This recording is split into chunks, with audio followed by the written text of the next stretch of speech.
Opposition leader Tony Abbott says tonight's budget reply will be more about vision than detailed spending cuts. Caught in the middle of the debate on the budget are the crossbenchers who will help decide which budget measures actually make it through the Parliament.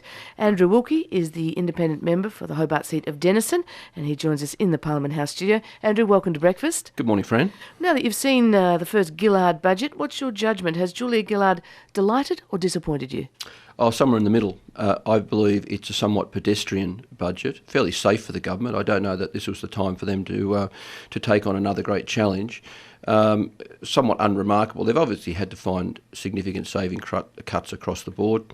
Everyone was expecting that. I suppose the criticism we're hearing quite a lot is they haven't cut enough. It'll be interesting to see whether Tony Abbott can come up with any other ideas in that regard. I'll get to that in a minute, but the budget battle yesterday, as we've been discussing this morning, has turned to a definition of who's rich and who's not.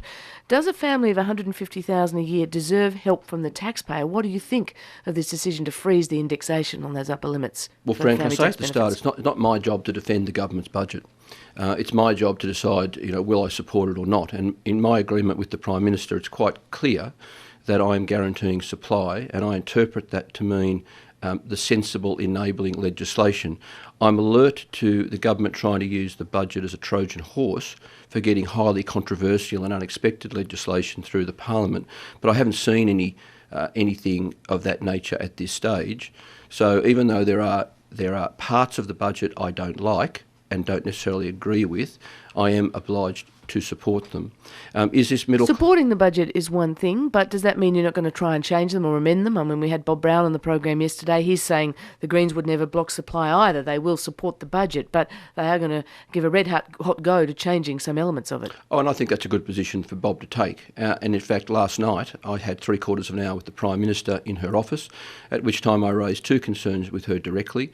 One of them is the issue of welfare to work and whether or not that might demonise people on Centrelink benefits, and in particular how it might treat unfairly some people on disability support pensions. So I've already voiced that concern with her, and I've already told her that I'll keep a close eye on the actual legislation.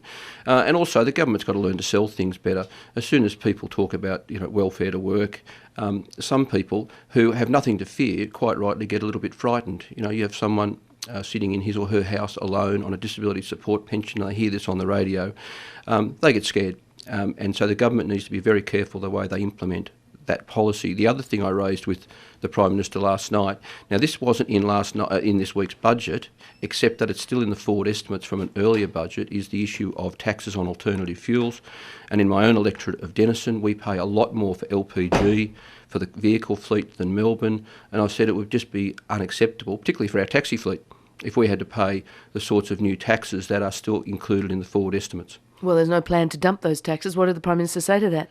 Well, she knows that I'm going to take a hard line on that particular issue. In fact, I think most of the crossbenchers have already told the Assistant Treasurer that there is one issue or another in that whole matter that we are unhappy with, whether it be the tax regime for ethanol or LPG. You mentioned the government's got to learn to sell things better. Do you think this government has a problem with its message, and what's that about? Is it poor strategy, poor communication skills, not enough courage? What's it about? I think they have had a problem selling things, and part of it, frankly, has been incompetence.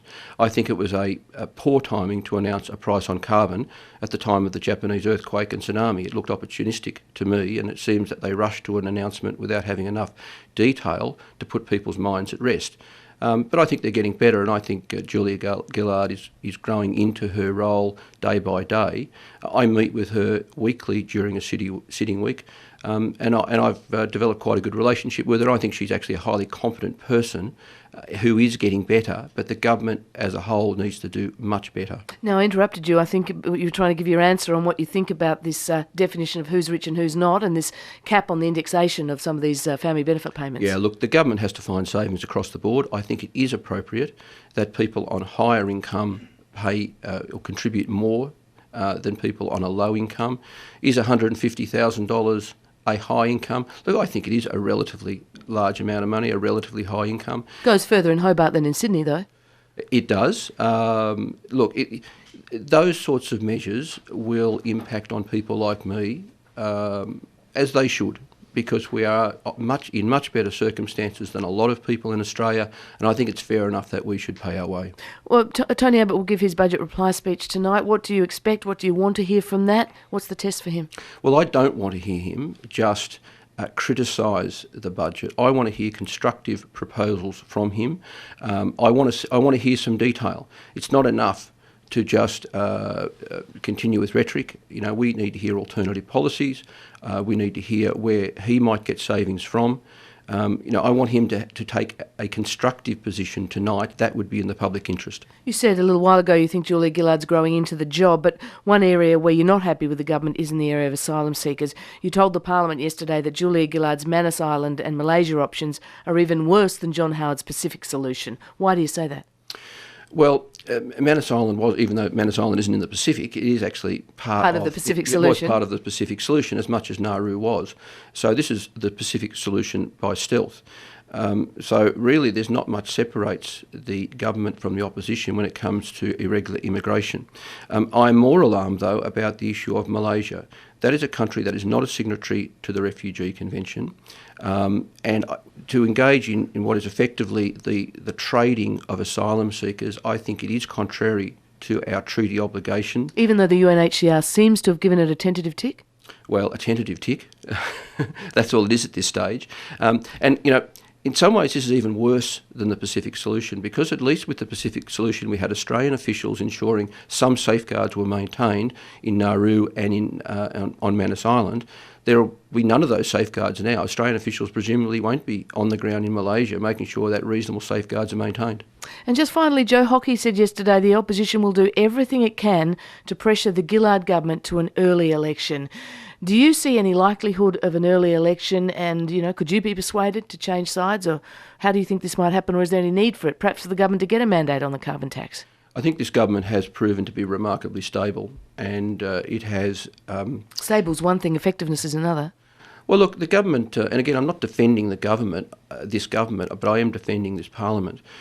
We are the 150 men and women who were fairly elected at the last federal election, and it's up to us, it's in the public interest for us to give it our very best shot at making it last full term and allowing the government to get on with the job. The government is yet to lose a significant vote on the floor of the House of Representatives.